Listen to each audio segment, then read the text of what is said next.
Thank you, Edward, again for taking the time to hop on this call with me. So I guess first of all, can you tell me a little bit about your background, your role at Hero Teen and what Hero Teen is about? Yeah, sure. So personally, I'm in food service industry since year 2005. Before I was doing distribution for frozen food ingredients such as French fries, dairy products, and processed meat products, animal protein, to the international and domestic chain restaurants like Yum China, Burger King, Starbucks, IKEA, and so we provide them food ingredients and kitchen equipment, as well as those domestic chain restaurant brands. I started this company, Hero Protein, 2020, April. And in the beginning, that I worked with our formulation team in the US to create product for China market. And consider China has a huge group of vegetarian people because the Buddhism needs. So we see that in the market there are many local producers.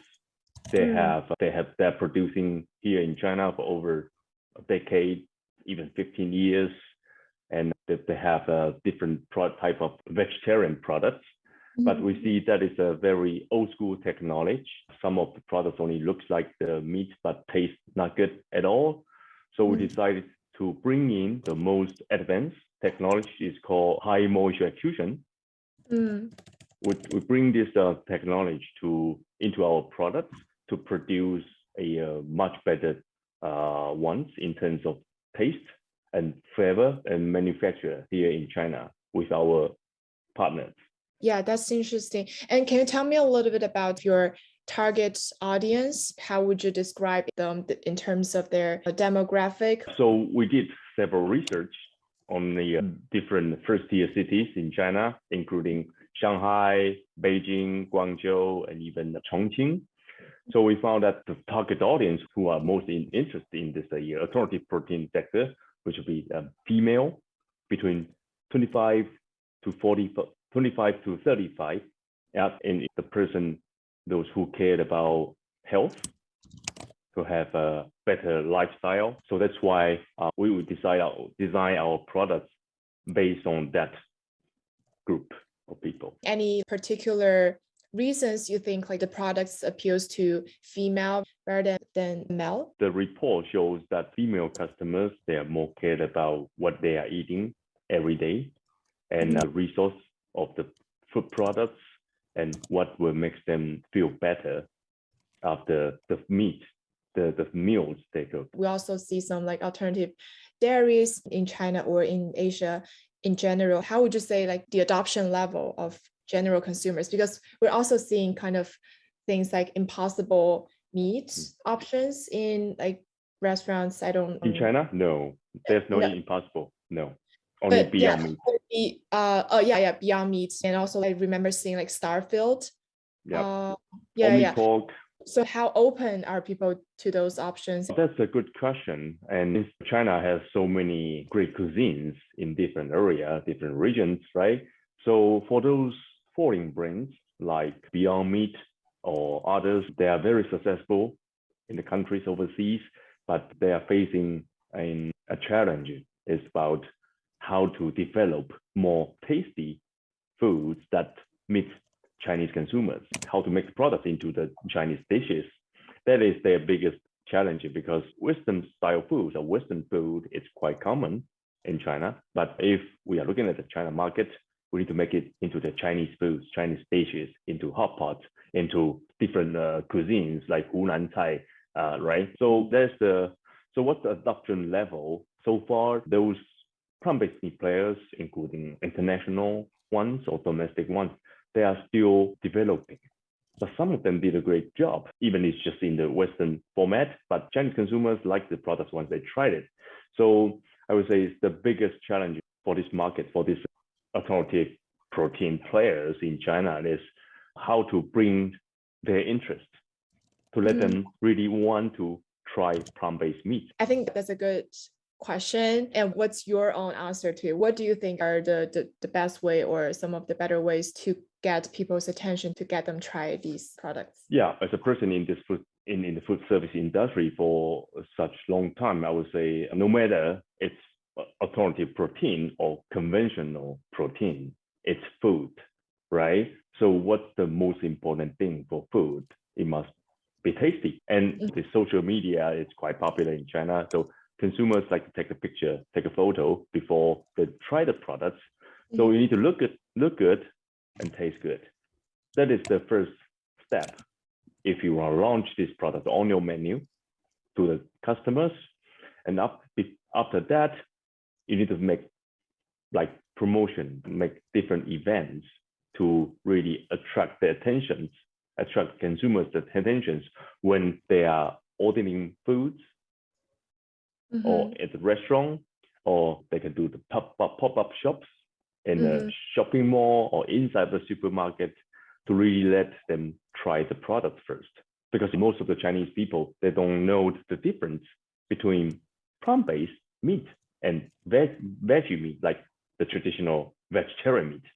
That's all, just the vegetarian meat. I tried it a long time ago. My parents, my grandparents, they eat that, but it's different thing. It's different thing because maybe they're using same ingredients, but totally different technology. So it really tastes different. So how to attract them, let them taste your product.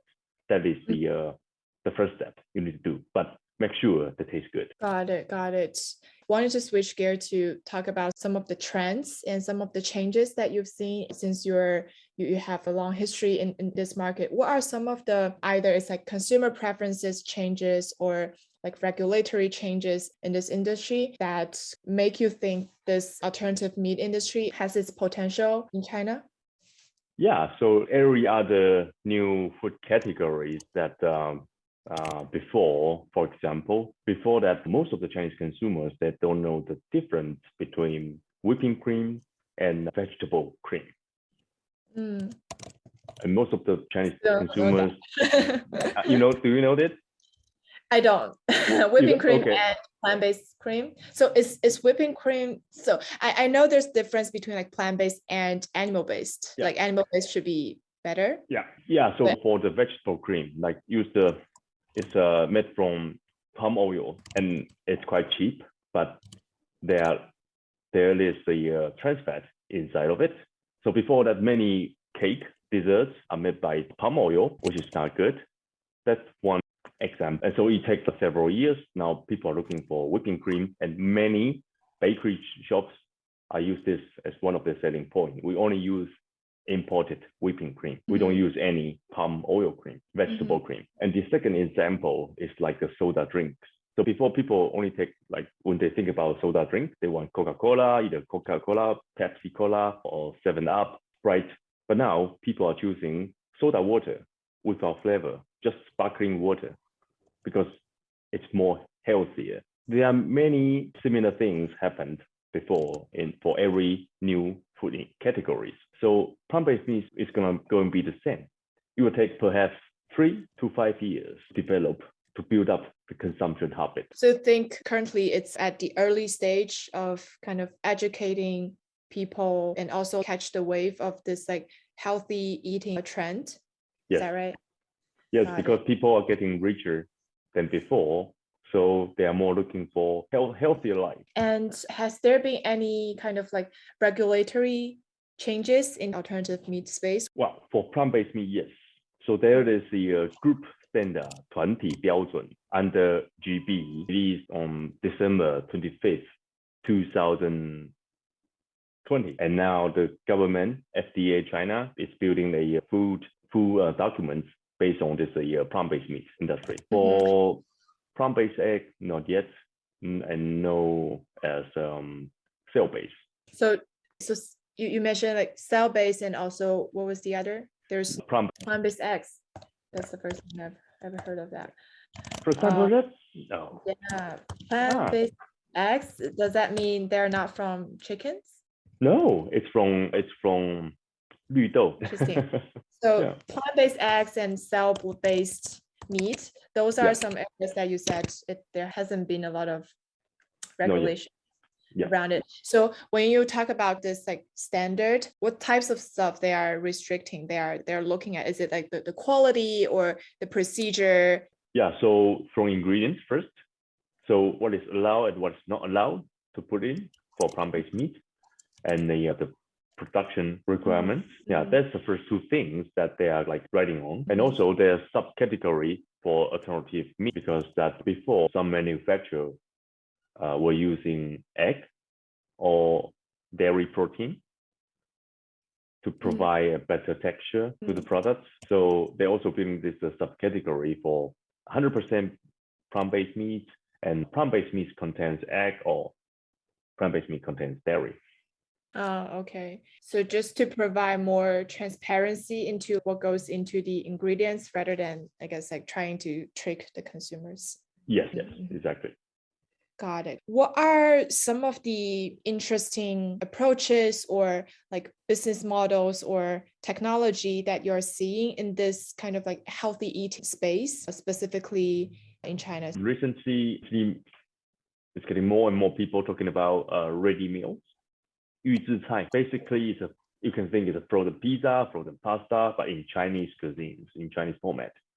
Already. So you just have to heat it up, right? Yes, cooked, like ready to heat product, like ready to heat 宫保鸡丁, and they're convenient. Before it was like a 自热火锅, instant, and now they're making more frozen products. Frozen, I would say, is a better format than ambient, room temperature. So frozen product is safer, and it's processed, it's cooked, because the young generations, they're getting busier and busier. They don't even have time to buy vegetable or ingredients for them to cook at home.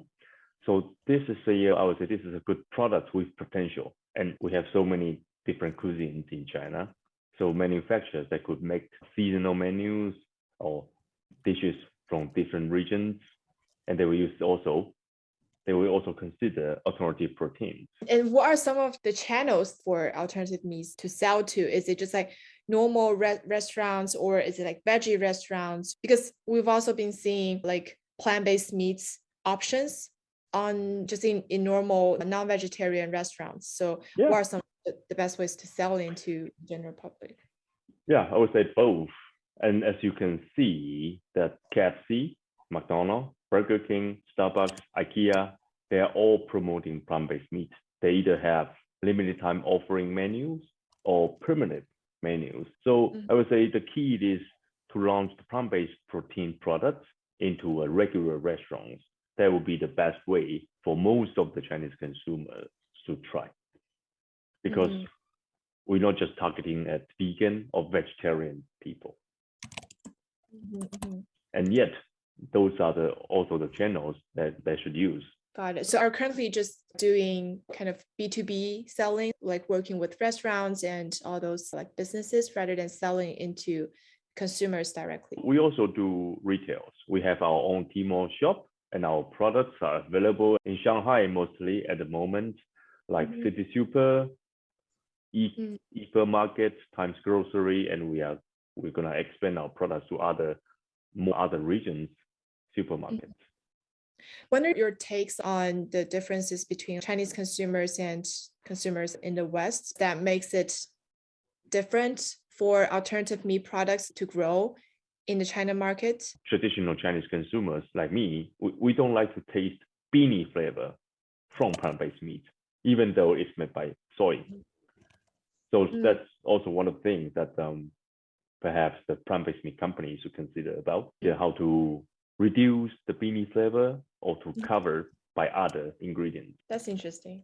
Why do you think there's particular avoidance of this beanie flavor? So they would say, why don't I just choose tofu? Or any other cheaper products, right? Tofu is so common in China, and it tastes good with beanie flavor. They're okay with that. They know tofu is made by soy. I guess just like not any flavor that reminds you of any other products that's like a cheap alternative of this, because that would just remind me, why do I just because choose that? Yeah, because at the moment plant-based meat is still expensive.